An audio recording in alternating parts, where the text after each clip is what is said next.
Potential Not Pathology, embracing creative and resourceful approaches to psychotherapy with author and therapist Dr. Paul J. Leslie.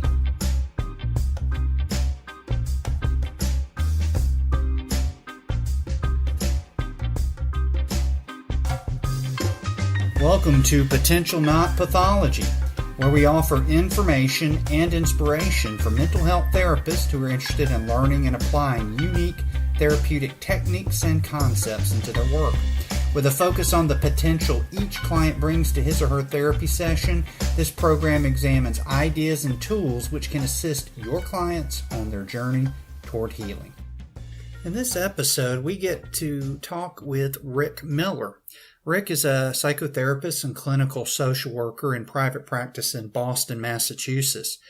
He served on the faculty for the International Society of Hypnosis, the American Society of Clinical Hypnosis, and the Harvard Medical School, was a guest lecturer at the University of Johannesburg Department of Psychology in South Africa. Rick's got some really fascinating ideas and some interesting takes in his work. Lately, a focus of his recent work is his creation and development of a practical, holistic approach for therapists to help gay clients, specifically gay men, experience fulfillment and happiness. He's the author of the very well-received Unwrapped, Integrative Therapy with Gay Men and the Gift of Presence. Rick is just a really great guy. He's a kind person, and he has a lot of great information in this talk that we had. He gave us some really insightful things to talk about when it comes to trusting our own authentic self in session, using our intuition in relationship with clients, how to deepen relationships. He spoke more specifically about his work with gay men and the role and the importance of identity of both being a man and being gay. And he talks a little bit about a new project he's working on, which sounds really interesting, called Gay Sons and Mothers. So I hope you enjoy this interview with Rick Miller, and it has so much information that I think we may have to bring him back again soon. So enjoy. Rick Miller, welcome to Potential Not Pathology. Thank you. I'm thrilled to be here. Well, I'm delighted to have you here.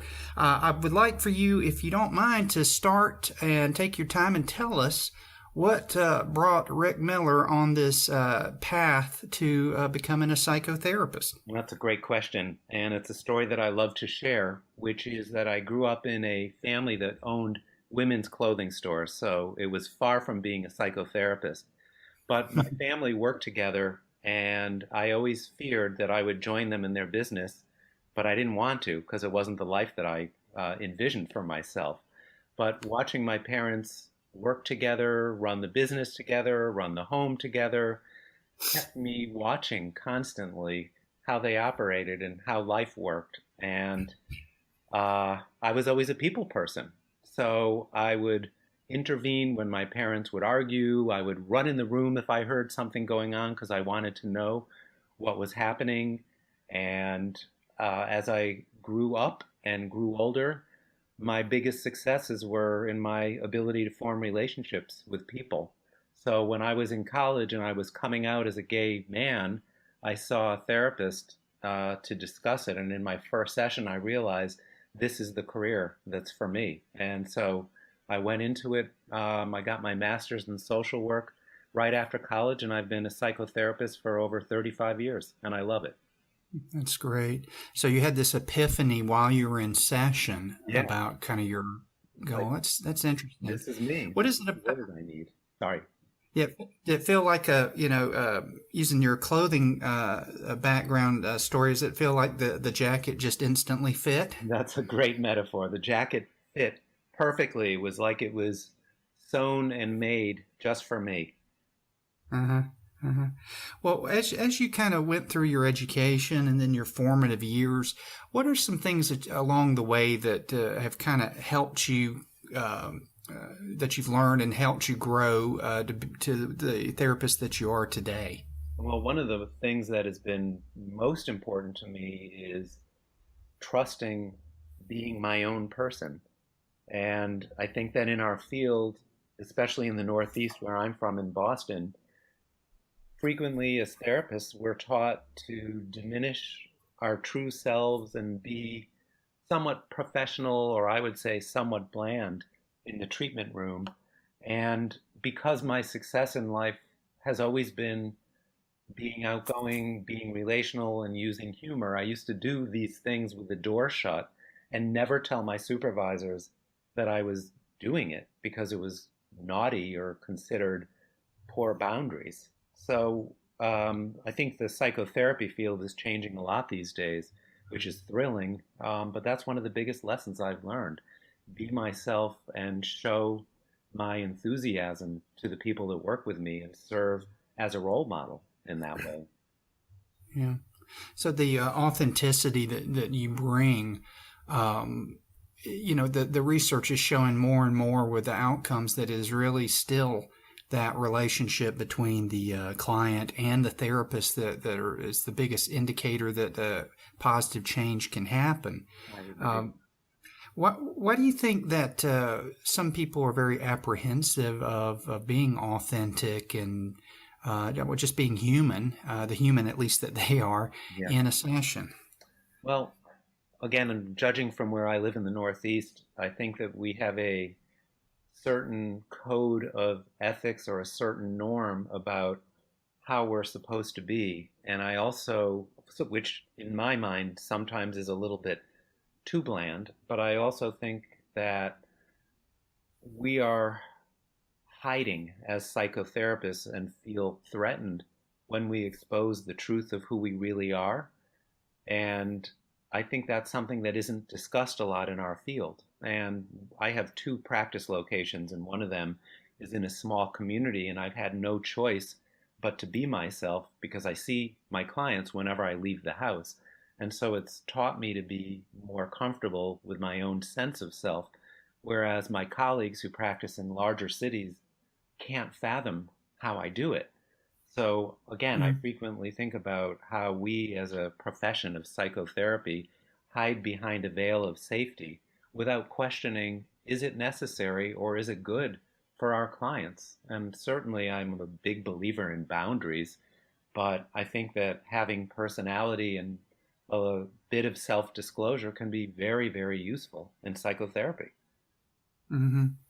And I think those are also things, Rick, that I don't know how you feel about this, but I think those are the crucial aspects of being able to help someone. But it's so hard to, I'll even say nearly impossible to teach that, because to teach something like, when to self-disclose, how to self-disclose, it's so subjective. Based on the person, based on the therapist. What if somebody came to you? Let's say you had a supervisee or somebody seeking, a case consultation, Yes. and they'd say, "I want to be more comfortable opening up my authentic self." What are a couple of things that you'd recommend that they kind of ponder? Well, one of the things I would have them think about is how they use their body in the session, how they sit. Do they make eye contact? How far away do they sit from their clients versus how close? Do they use gestures? Things like that we know from the Ericksonian world. It's all fascinating to me. And I think about eye contact and how important it is that when we open the door for the first time, whether it be a first interview with a client or someone that we see on a regular basis, how do we greet them? Mm-hmm. I've been a client waiting in waiting rooms with suites of therapists, and I've watched other therapists greet their clients with a phony smile, and I vowed to myself I'm never going to do it. And you use the word authenticity, which of course I love, and how do we, how do you smile when you recognize a good friend or a family member, and how do you make contact with them? And can you allow yourself as a therapist to do the same with your clients? So I guess that's what I would tell someone I'm supervising. Yeah. So, and then, the thing I've found is that when we are authentic, that does not always guarantee that people may like us. That is true. Sometimes it Right. may be too much for people who are used to being contained or concealed. Oh, yeah, exactly. And I'm also wondering sometimes that if you're authentic, I have heard people say that, maybe they didn't care that much for their therapist's personality, but they knew down deep that the therapist was there 100% to help them. Yes. Yeah. And that being authentic actually caused them, even though they didn't quite like the guy or girl, but to trust them.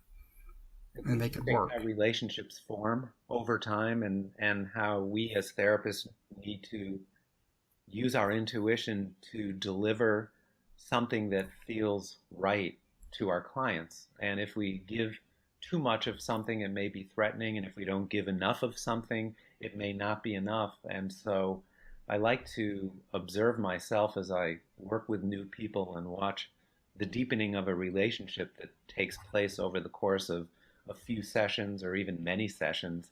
And the synchronicity grows and becomes stronger. And suddenly the issue that seemed difficult at the beginning between us tends to dissipate as the relationship deepens. Yeah, exactly. So you're in that shared field at that point. Yep. Yeah, it's a really exciting venture for me. Mm-hmm. Mm-hmm. Yeah. Well, I wanted to ask you specifically about kind of your approach. You've been kind of giving me some of this already, but your approach to working with people, a little bit that we've talked before, and just reading your work, you tend to have more of a, I should say, less of a regimented way of working with each person. I wonder if you could talk a little bit about the benefits that you found of working the way you do.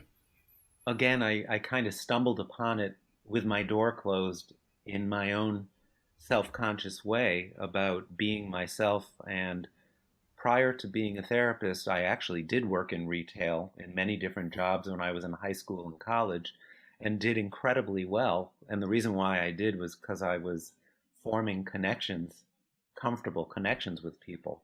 And so as I got my master's and I was new in the field, I think I was very awkward, very stilted, very self-conscious, and I was doing as I was taught to do from my supervisors. And as I said earlier, slowly I just became more comfortable being myself. And so there's certainly a clinical base to my work, but I really believe that it's my comfort level and my likability that is creating something strong that's resulting in people feeling good about being in psychotherapy with me.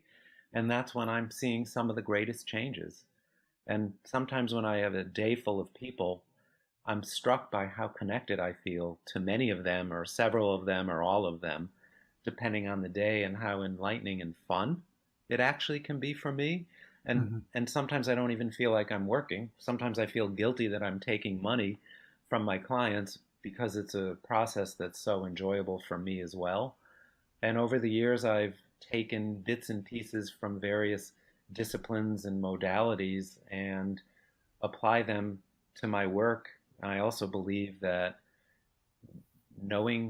feeling grounded in theory of psychotherapy, and also knowing when to give suggestions and concrete help to our clients, and weaving that together along with our friendship, creates something powerful. Mm-hmm. How do you feel one should navigate the divide between being a directive therapist and a indirect therapist? Yeah, that's always an interesting thing for me to think about, because when I'm direct, I frequently wonder, am I doing too much of the work for them? Am I saying too much? But at the same time, I think that that's why people come to us. And I think there's a difference between being direct versus being directive. And I hope that I'm not influencing my clients to do things that are my agenda as opposed to their agenda. Mm-hmm. It's interesting being an Ericksonian therapist, how indirect interventions and subtle things can make a huge difference in therapy. Right. As I said, I grew up in the Northeast in the field of therapy, where having a quiet presence is the norm, And I have many, many people that have come to see me over the years that have left other therapists and have chosen to work with me because of my demeanor, which is that I'm available, I'm interactive, and I'm outgoing, and people really enjoy that. Right. Yeah, because you're bringing your whole self. Yeah. Yes. Hmm. Yeah. Well, I want to just jump topics here rather abruptly and kind of ask you about you've done a lot of work working specifically. I mean, you've worked with a lot of people, but specifically with gay men. Yeah. Yeah. It's been a focus of your work, and certainly, you have experience personally in that realm.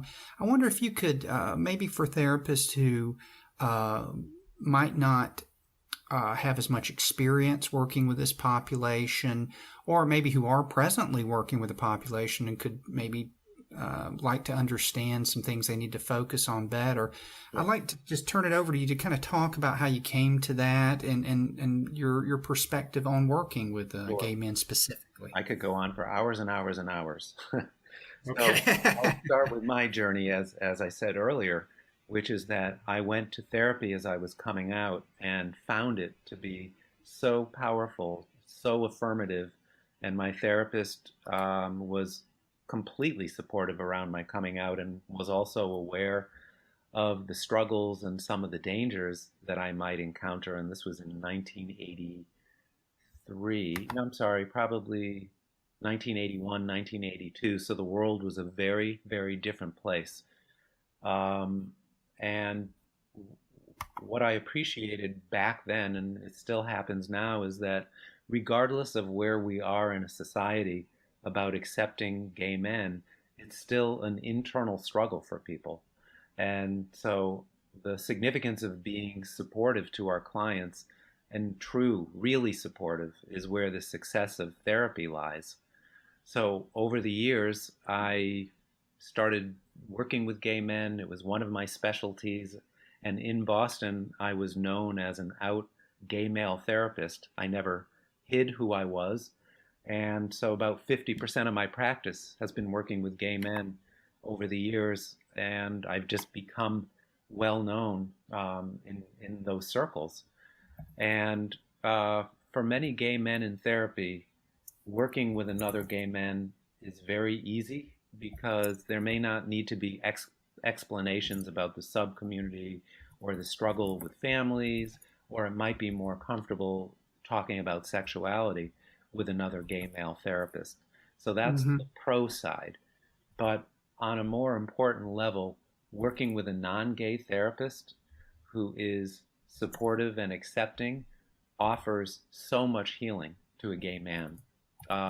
Frequently, gay men surround themselves in the company of other gay men only because it's safer and it's easier.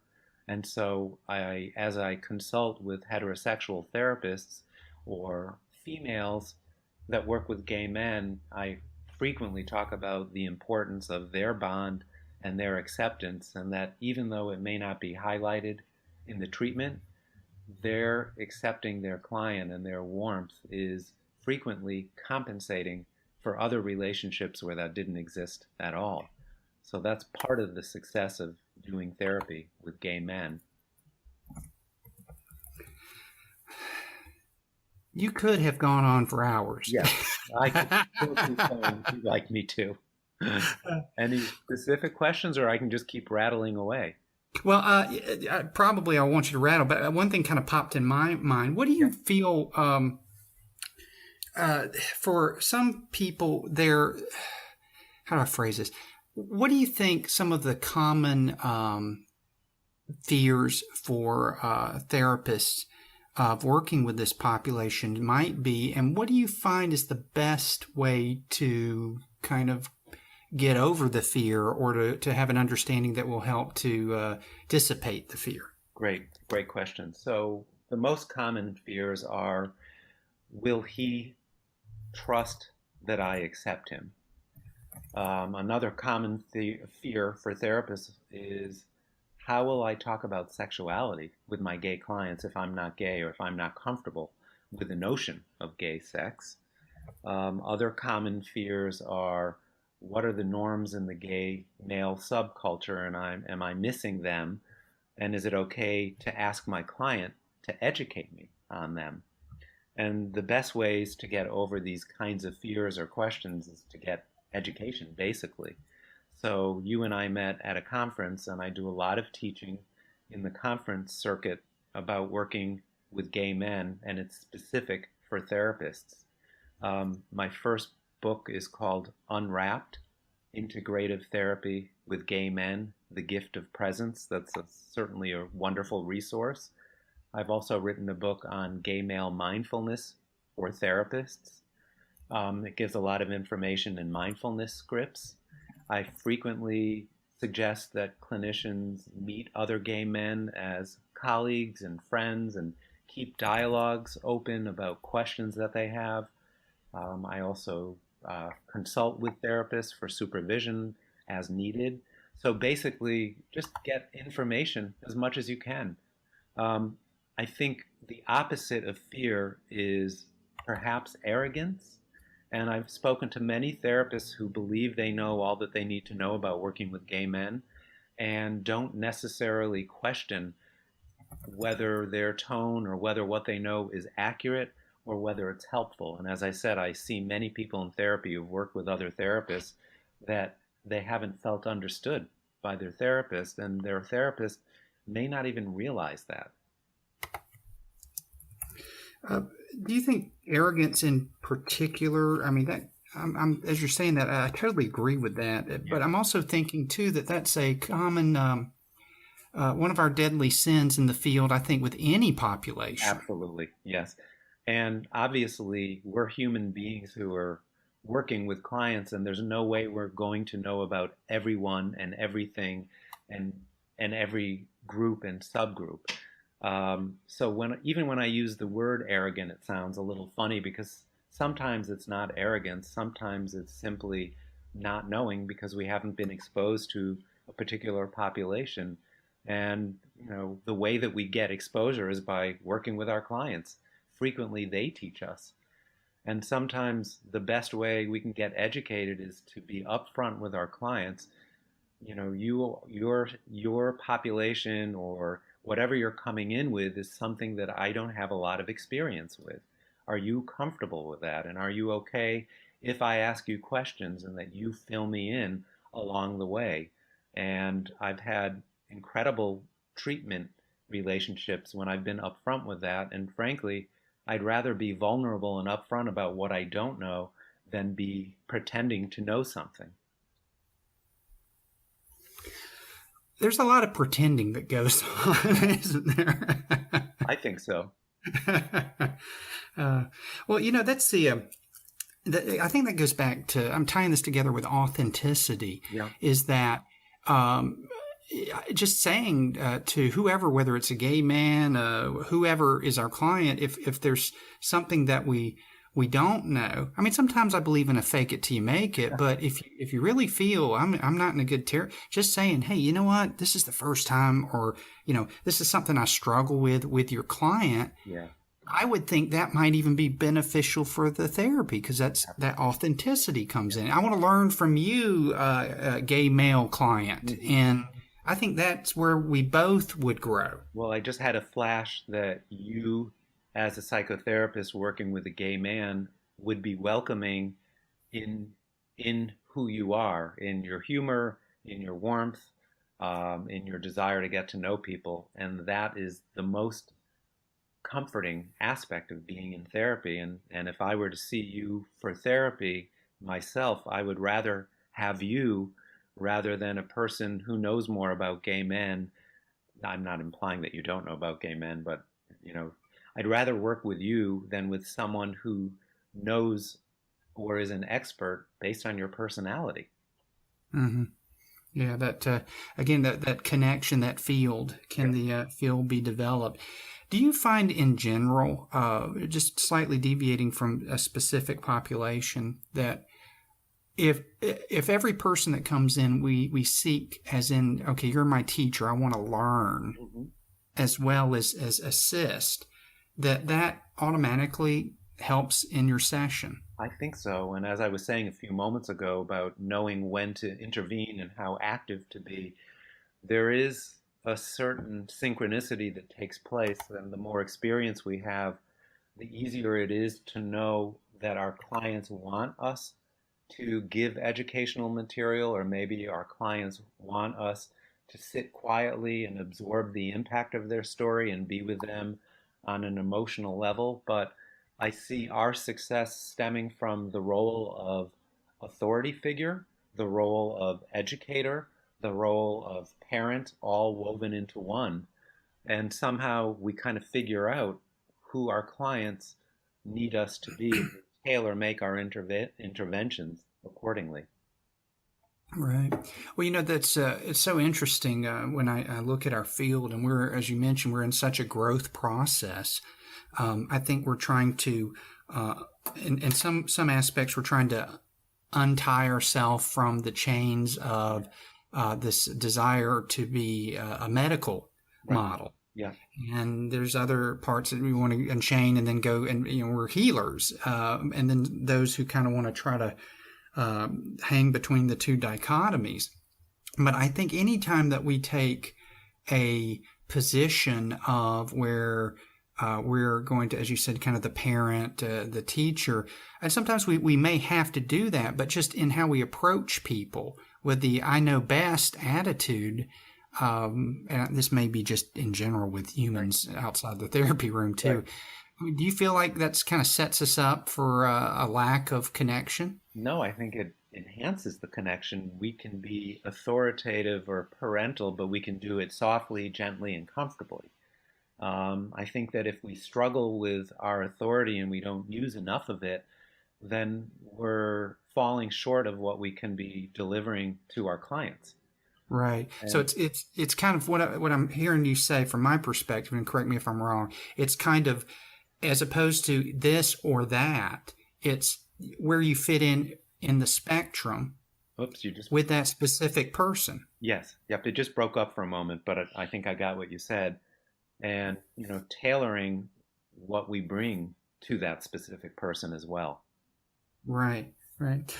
Getting back to our conversation on working with gay men, when you are sitting with somebody who is where they specifically have sought you out because, look, I'm a gay man, I want to talk to someone who has some expertise in this, what do you find that really the most important thing for you to do in that initial session? To assist the flow of therapy? Well, one of the things that I do, and I do this with all my clients, not just gay men, but I wanted to say this a few moments ago anyways, is that gay men are living in a world where they have learned to conceal who they really are. And they are, it's a little less dangerous for younger people because the world is much more accepting and educated about gay men. But I'm in my 50s, and I would say many men in their 30s, 40s, and 50s grew up either pretending to be someone else or being very, very watchful about being rejected. Mm-hmm. And so as a result, they will come to therapy, whether they're aware of doing this or not, being concealed, bound up, and constricted. And so the best thing that I can do, whether it be in the first session or even over time, is to be comfortable. Because what I'm modeling to people is that I'm a gay man too. And if I can do this, you can do this as well. And frequently when I'm greeting people in the waiting room for the very first time, or when I'm speaking to them on the phone, booking the first appointment, I'm struck by how concealed and careful they are. And so, we're back to the relationship, but I really believe that woven into many interventions in psychotherapy with gay men is the importance of letting them be themselves and trusting that they're in an okay space with me or with you. And that's where the success of gay affirmative therapy comes from, just from that. Mm-hmm. I wonder if you could talk just briefly about you brought up a thing about being basically hiding identity Yes. as a gay man. How do you work with someone who needs to open up and to that identity, but yet also let them know that that's not how do I put this? That's not all they are. That's right. Um, I guess I just go with the premise that in their development, perhaps in their family, maybe in the larger community, that painful rejections have taken place. Frequently, gay boys growing up are bullied. Hmm. Sometimes they're bullied within their families based on their ethnic groups. And so I will either educate them or simply ask questions about their growing up and what they experienced and how it impacted them. And I ask whether it has an impact on their functioning in the world today. And sometimes it does, sometimes it doesn't. I also ask about their work experiences, where they work, how conservative is their work environment, are they out with their coworkers, do they talk about their private life, or do they avoid those kinds of conversations? I'm often struck that as I work with certain successful gay men in the high-end corporate world, that regardless of how out they are in their regular lives, that they don't even talk about their true lives at work because they're fearful of being caught. And the question is, how dangerous is it to identify yourself as a gay man in the workplace? I forgot what your question was. I'm sorry. It's okay. It's great. This is all good stuff, Rick. Okay. It was just more of a, and you were kind of going that direction about our identity, not just as someone's identity, not just as a gay man, but also how that identity, you're more than that, and also how those identities intermingle. So, like you say, I'm an employee, I'm an employer, I'm a parent, all those identities. How those kind of, because I've noticed, just I don't have the experience as much as you do with gay men, but the ones I have worked with, for some of them, it becomes all consuming, and they seem to only be able to see themselves through the lens of, all I am is a gay man. And that's usually what I've found. And I don't know what your experience is, because they haven't fully accepted it. It's like it consumes them. Either that or that it's a safer way of being in the world by living, breathing, and socializing with a population that you feel safest with. And Right. I live in part-time in Provincetown, which is a gay resort town, which is where my small town private practice is. And I'm often Uh-huh. sort of struck watching gay men from all over the world, how they choose to be, how they choose to spend time on their vacation, doing what's regimented for all other gay men. And sometimes I'll go to the beach at sunset and I'll be struck by how few people are there because they're off at the bars drinking because that's what they're supposed to do. So Right. frequently I will encourage my clients to make friends with other people, not just gay men, to socialize with women and heterosexuals and have a diverse group of friends to break out of the box. I think what's really nice is that the world, as I said earlier, is much more accepting of gay men than they ever have been before. And, now we see ads targeted to gay men and lesbians, and there are television shows that show gay men living in the real world. So everyone is exposed to gay men much more than they used to be, which is wonderful. And yet, frequently people are still choosing the route of safety when they don't necessarily need to. Hmm. And it's kind of tricky, isn't it? Because again, it's there's so many factors when we make these choices on how to live our life in general, but specifically for the gay male population. And these are the And then, sorry. yeah, no, go ahead. I was going to say something about that.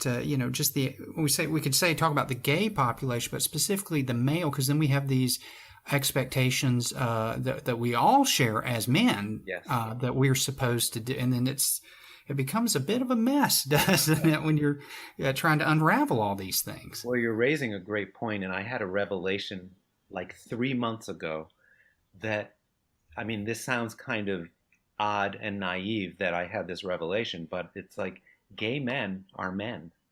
Yeah. And the reason why I may have been surprised is that gay men, including myself, have been damaged as we were growing up. And we never think about ourselves as real men, and we never think about how we are like men because frequently we've been focused on how we're not a real man and how we disappoint the men in our lives. And the revelation was, oh my God, we're men first and we're gay second. But frequently, internally, we're living our lives as if we're gay first and men second. Yeah. And the revelation was helpful for me, both as a therapist, but also in my own life, because I'm much more of a man than I've ever given myself credit for, as odd as that may sound. Yeah. Well, just if I can ask, what was that revelation like for you to have? It was so comforting, and the revelation came in the professional realm because, as I said, I do a lot of teaching and writing and for therapists and educating people. And frequently, when I teach workshops, I get a very, very low turnout. And I think some of it has been based on people feeling as though they already know what they need to know about working with gay men. And I think some of it is that people aren't interested or people have their own biases and they're not showing up to get educated. And I have always taken it personally. So when I realized I didn't need to take it personally and that this notion of masculinity is guiding me more than I've given myself credit for, it's allowing me to excel, to feel more comfortable with what I teach, with what I do, and how I do my work. And I think it's going to help me working with my gay clients to appreciate their own masculinity and absorb that strength in a way that they've probably diminished their whole adult lives. Mm-hmm.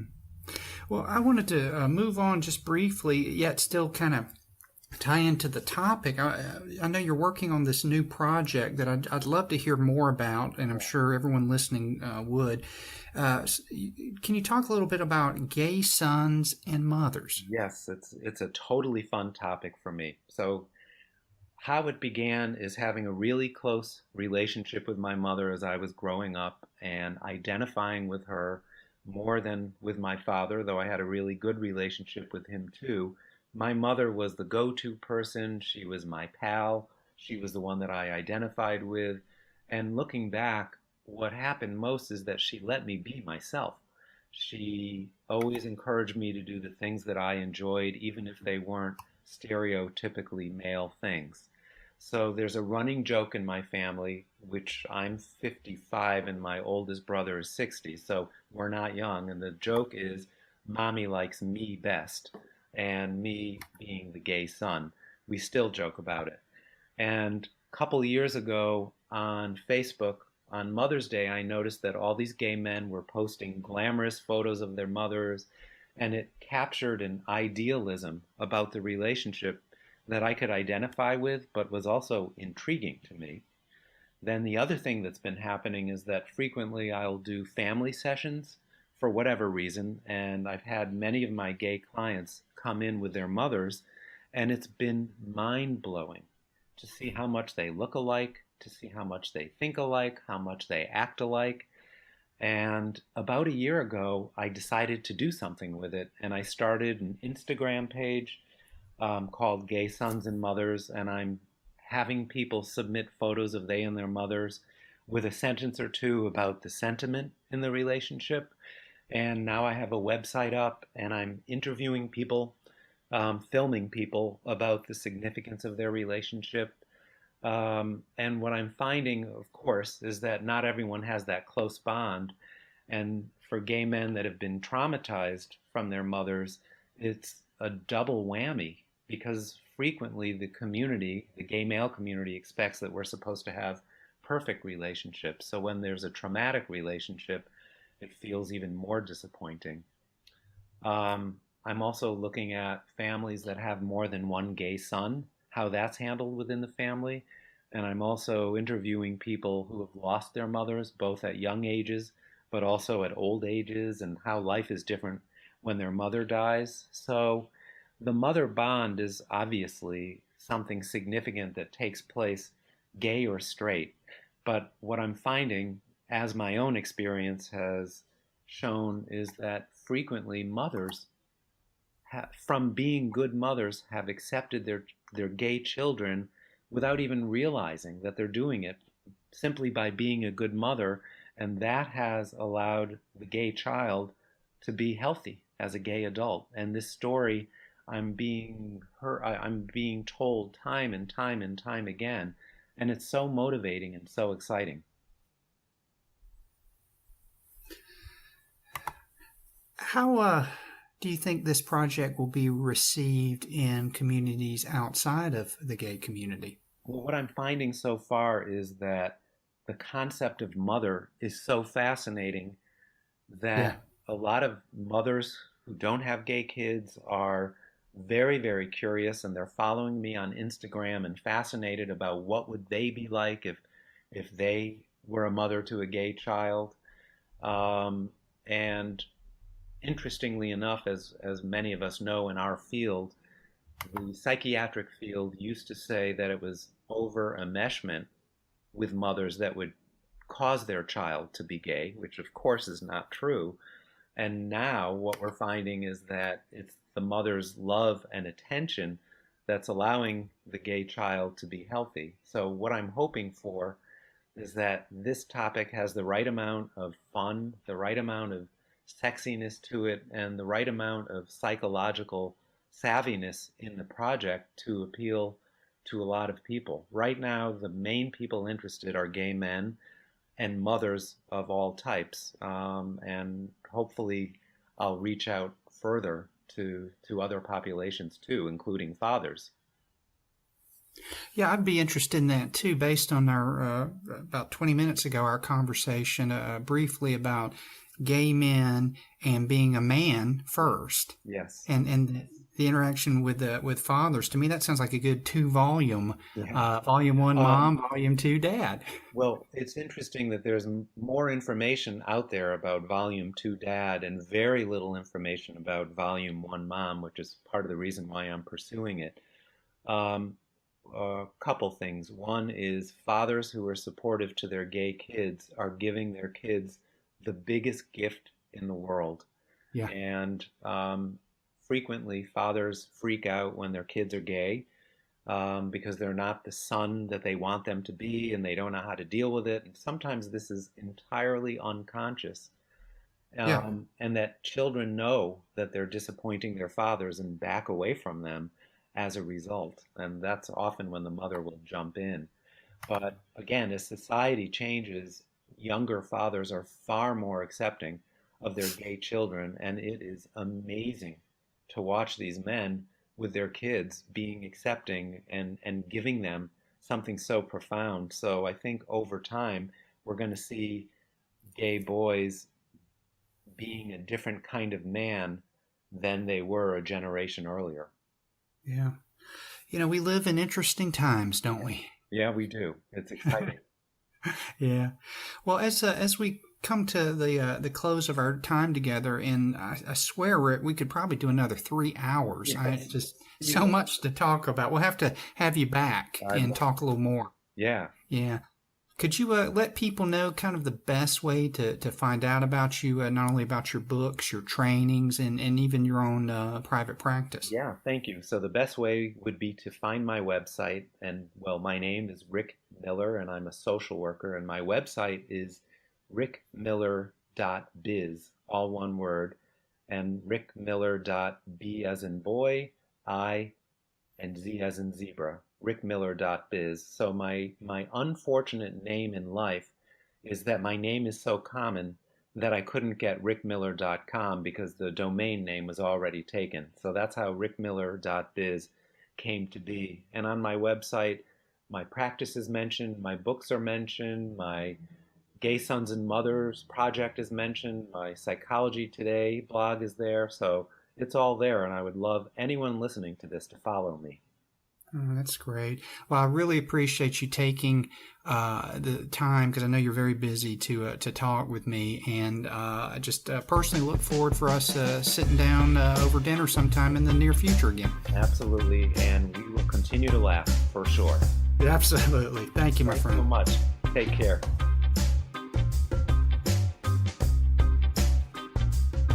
Thank you for listening to Potential Not Pathology with Dr. Paul J. Leslie. If you enjoyed the show, check out our website at potentialnotpathology.com, where you will find programs and articles showcasing unique and creative therapeutic applications.